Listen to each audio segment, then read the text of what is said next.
All right, so welcome back. I hope you're having fun with invariance and invariant-based methods because we're going to keep working on them today.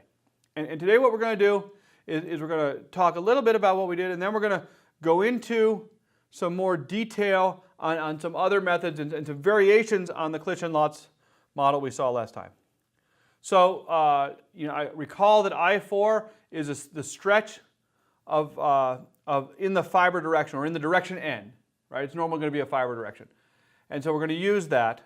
But also remember, Clich-and-Lotz had this huge model with all of these invariants. And at this point, I'm going to stop for just a sec, and we're going to talk about something, which is, I've got all these invariants. How do I make the model? Right? So you've got invariants. Good for you. What do I do with them? And so this is, I think, a real challenge. And it's very easy just to use them as a giant curve fit, and that's fine, but also I think not very interesting. But Guerin and Elliott, and we'll get a picture of Dawn Elliott later. I don't have a picture of Heather Guerin. They did this model. This was when Dawn was at Penn. She has since moved to become the founding chair of the BME department at the University of Delaware. And they said, okay, I have all these invariants. Let's think about the material. They said, I have a tissue, and it has four things that matter. It has, I'll actually start with the second one, it has fibers, right? And these fibers, when you stretch them, they contribute to the strain energy. It has matrix. Matrix is isotropic, it's everything that isn't fibers, and it contributes, especially if you're pulling in the direction that's not the fiber direction, it contributes also. Then we have the so-called shear interaction, where what they said is, if two fibers have to slide by each other, there could be an extra cost to that. That might be an additional energy. And likewise, a normal interaction. So if two fibers are moving apart from each other, that might cost more than we would get just from these first two terms. So I said, okay, I think these are the effects that are important. And now we're just going to go through them. So for the matrix, what is the matrix? You have a compressible Mooney-Rivlin fluid, so it depends only on the first three invariants, so it's isotropic. So you have i's and then you have j, and remember j is the square root of I3. The last two terms deal with compressibility, so these two terms with j in them account for the compressibility or incompressibility of the tissue. And the second one gives you roughly an area strain, and the first one is the neo-Hookean term. So if I blitzed out all of this, I would have a neo-Hookean term, a neo-Hookean material. This gives you a little more ability to manipulate things. And these two terms allow you to account for incompressibility or compressibility. None of them depend on direction, right? The matrix doesn't care. It just sits there as, I'm the matrix. I can go this way, I can go this way. I don't care at all. The fibers depend only on I4 and I6. The fact that they're exponentials is based on experiment. So they only care about the fiber directions. They don't care at all about general stuff. All they care about is how much you're pulling in the first fiber direction and how much you're pulling in the second fiber direction. Nothing else matters. If the two fiber populations were in the same direction, which would be kind of dumb, then you just use one term. But if they're in the same direction, then if you pull it, you would get a very large stress. But if you pull in the other direction, the strain energy contribution would be zero, right? And what you get when you have the two is you get a combination of the two contributions depending on how much you pull. Right? So none of the other stretches matter. Only the stretches in the fiber directions matter, right? Because they're fibers. Right? As a general rule, fibers are very hard to stretch, but very easy to do anything else. You can compress them and bend them and rotate them. That's fine. As long as you don't stretch them in their direction, you don't really pay a price. Now we have these other two terms. And this is where I think it's scientifically very interesting. I'm not sure that they're right, but I think they're admirable. So the idea is that if you have shearing motions acting along the fiber direction, they give an extra contribution to the strain energy because of how the fibers in the matrix interact when you make fibers shear against each other. And they did a whole bunch of math. And those of you that either took the undergrad BME course or another statics and dynamics course, or a statics course really, you remember you had to make Moore's circle. And if you take the strain and you construct Moore's circle and then you rotate it, you can figure out what the shear is along some direction as a function of what the strains are in the in the original plane, and then the phi of how much you rotate it. So in other words, if I know the strain tensor, E11, E22, and E12, we're going to do this part in 2D, and I know the angle between the fibers and the 1-1 axis, so if the fibers are in one direction or another, then I can calculate what the shear is along the fiber. And here's that equation again. It's the same equation as before, I just copied it. And then, to her enormous credit, what Heather Guerin did was she squared this thing and rearranged all the terms and showed that she can write them in terms of the invariance. So the shear stress squared, the shear strain squared along a fiber at some direction is, and this is the sum of the two, so it's the A and the B, is I5 plus I7 minus I4 squared plus I6 squared. So for the fibers in the A direction, it's I5 minus I4 squared, and for the fibers in the B direction, it's I7 minus I6 squared. So there are a couple things that are important about this. The first one is that I5 and I6, and sorry, I5 and I7 are those terms with the two C's in them that I couldn't figure out what they mean. I still can't figure out what they mean, but this is something you can do with them. You can use them to form this thing that at least to some degree has meaning. It's the shear stress along a fiber. So I think that's very interesting. And then the second thing is this quantity is now a measure that you can fit to your data. And so they found, oops, sorry, I hit the wrong button. So what they found is that the behavior in shear was nonlinear, so they proposed an exponential, right? Now there's no real reason that this has to be right, but it fit the data pretty well, and it's a step up from a simple curve fit because it's fitting to a quantity that we believe should have physical significance. That's what they do. And then they did the exact same thing for the normal interactions. So now you have two fibers pulling apart, and again they rotated, and they calculated what the strain normal to the fibers would be if you had a fiber population. Here it is. It looks a lot the same because more circle makes everything look about the same. And once again, they squared it, plugged in, and you get everything going on. So you get some I1, some I2, some I4, I6, I5, you get all these things.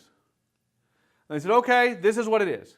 This quantity expresses the strain squared between two fibers as a function of the various invariants. And you can express it in terms of the invariance because it's a physical thing, right? No matter what you call the one direction or the two direction, somewhere there are these fibers, and if you do something and pull them apart, that's a physical entity. It's not a mathematical construct. It has meaning within the physical coordinates of the material, so that's why it's an invariant, right? And so you could, in fact, call this whole thing a new invariant, but it's more convenient to express it in terms of the invariance that everybody else knows. So that's what they did. Here it is again. They found the normal behavior in their tissues to be linear, so they just used a linear model. So they said the strain energy gets this term plus just multiplied by a constant. And then they took their data and they did stretch stress experiments. So they stretched it in both directions and measured what's going on. And then they fit the data with their entire model, and then with just the shear term but not the normal term, and with just the normal term but not the shear term, and then with neither the shear nor the normal term. So this would just be the I1, I2, I3, and then I4 and I6 for the fiber direction. And what you see is that that model in particular is disastrous with this term going the wrong direction. That is generally a bad sign when your data go the wrong way. But these two both look pretty good. So it sort of suggests you could get away with only including one of the two and not both. But of course it's best with all of them because you have more fitting parameters. So that's an example of how you could construct a strain energy from the invariant based on some physical intuition. And I want to wrap this up with another model that Dawn's group produces. This is by Nandan Nerurkar, where they were looking at maybe there's something when you have two populations that comes from the scissoring of the fibers. So if I have two fiber populations like this and they straighten, they have to rotate in opposite directions, and it makes like a scissor effect. And they did a little thinking about this, and they said if A and B are the undeformed fiber direction, with knots, and A and B are the deformed, then the difference between their dot products is a measure of the relative rotation, right? So if their dot product is a large number, if their dot product is 1, right, then they're perfectly overlapping. And if the dot product is 0, then they're perfectly across each other. And if not, it's in between. And so as they become closer or farther apart, that the difference between the initial and the final dot products will become important. And they worked it out, and they calculated that A dot B is I8 over the square root of I4, I6. You will notice I8 is that weird invariant with A and B in it. So that's not surprising since both vectors are involved. And they did not use the cos 2 phi in their I8. It's not really important, it's just a factor. And what you can see then is they take, okay, we know that this is A dot B, we're going to subtract A dot B dot, and we're going to square it. Okay? So this is a new model they proposed. Again, I'm not sure that it is correct at many levels. I'm not sure that they have the physics right. I'm not sure that it describes the data accurately, but it is the right approach. And I really think when you think about invariant-based models, if you're going to do that, you want to choose your invariant in combinations that make sense, right? If I told you, oh, I think I should use I8 over the square root of I4, I6, I could just as easily pick I8 times I7 over I2 times the square root of I3, right? I could pick whatever I want. No, you shouldn't do that, all right? Then you're just, playing with numbers. You should pick them based on what you think is happening. In fact, I'm going to tell you all a story, all right? And the story is an argument I had with a friend of mine once. And he said to me, why do you make these models? All your models ever do is tell you what you already think. That's not very interesting, right? Now, first off, I consider what I think very interesting. I consider my friend, he can go suck eggs. But that notwithstanding, the model is a mathematical statement of your hypothesis about how something works, right? When they constructed this model, they were saying, we believe that this term is important because it represents this physical phenomenon. And if that describes the data, then their argument is their hypothesis is at least to some degree confirmed. And if it doesn't, then their hypothesis is rejected. And that's what a good model is about. So I think this is a really good model in terms of approach, even though I'm not sure it's a particularly good model in terms of describing the tissue behavior. So I want to close with some quick comments and then a last note about something that we're not going to work with, but you'll see, and I want to have it in the record. So the beauty of invariant-based models is they're easy to construct from physical arguments. Even the sort of hideous ones that we looked at today are relatively straightforward. Once you know what you think the physics is, the path to the model is fairly straightforward. They also have the advantage that you can add up multiple terms, right? It's a strain energy. You can add up contributors. And therefore, you can get a wide range of models to produce a wide range of behaviors. The downside is that you lose any fine detail, right? We talked about the fiber direction, but we're not really looking at the fibers. And we're going to get into that next time in other ways. And so that's sort of what you get and don't get with invariant-based models. The last thing I want to mention are the so-called deviatoric invariants. I'm not going to talk about them or use them in class beyond this, but I want you to have it. Every term in the determinant of f is the product of three components of f.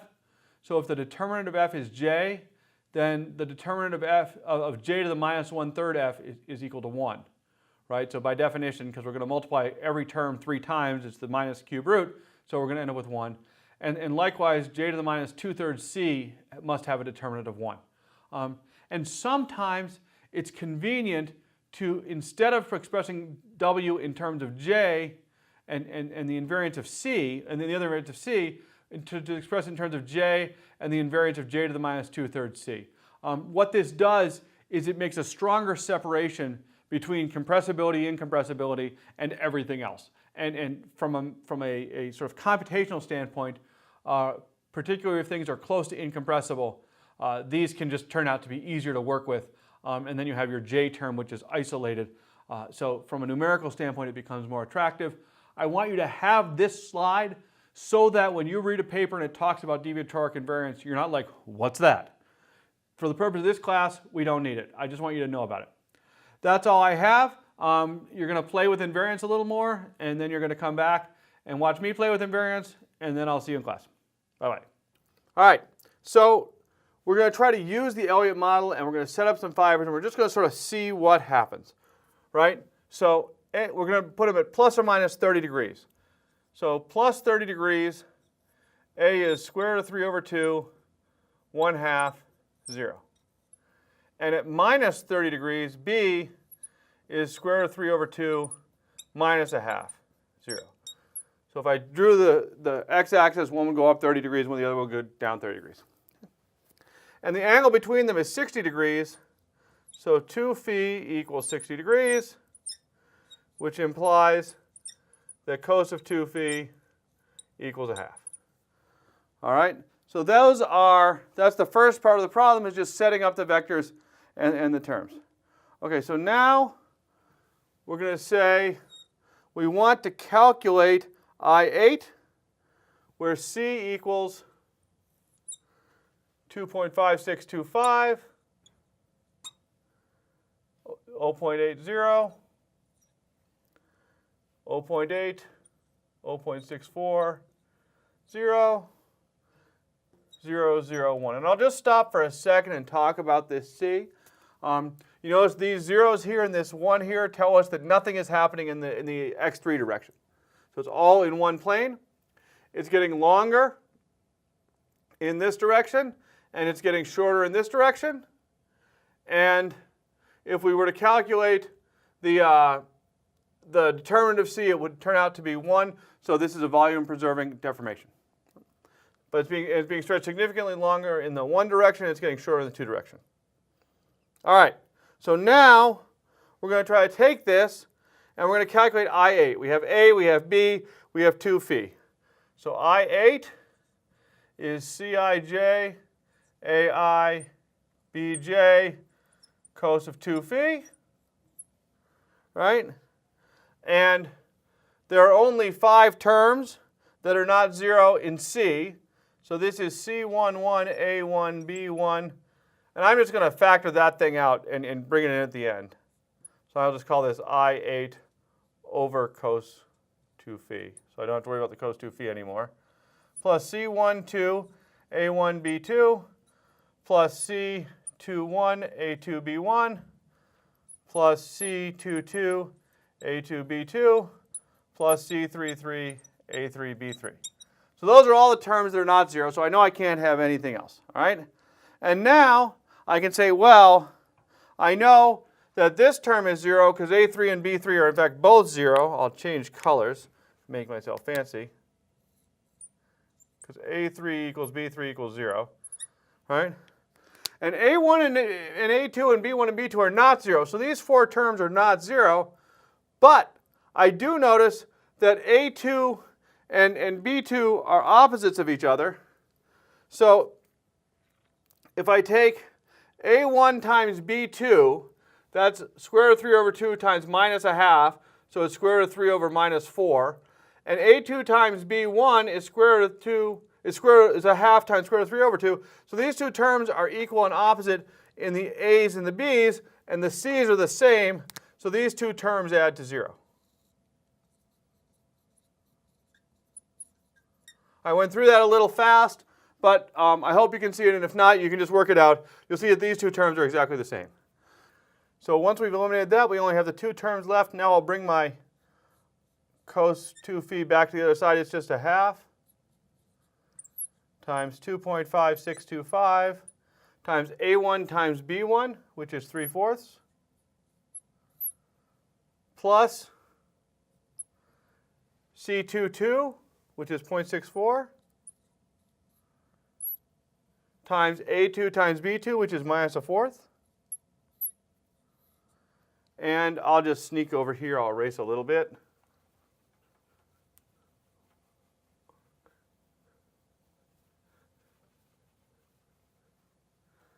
And if I multiply this out, this comes out to be about 1.9. I subtract this off, I multiply it by a half, and I get that I8 is equal to 0.88, roughly. So that's how we calculate an invariant from C and from the vectors involved. That's all I have. I will see you in class.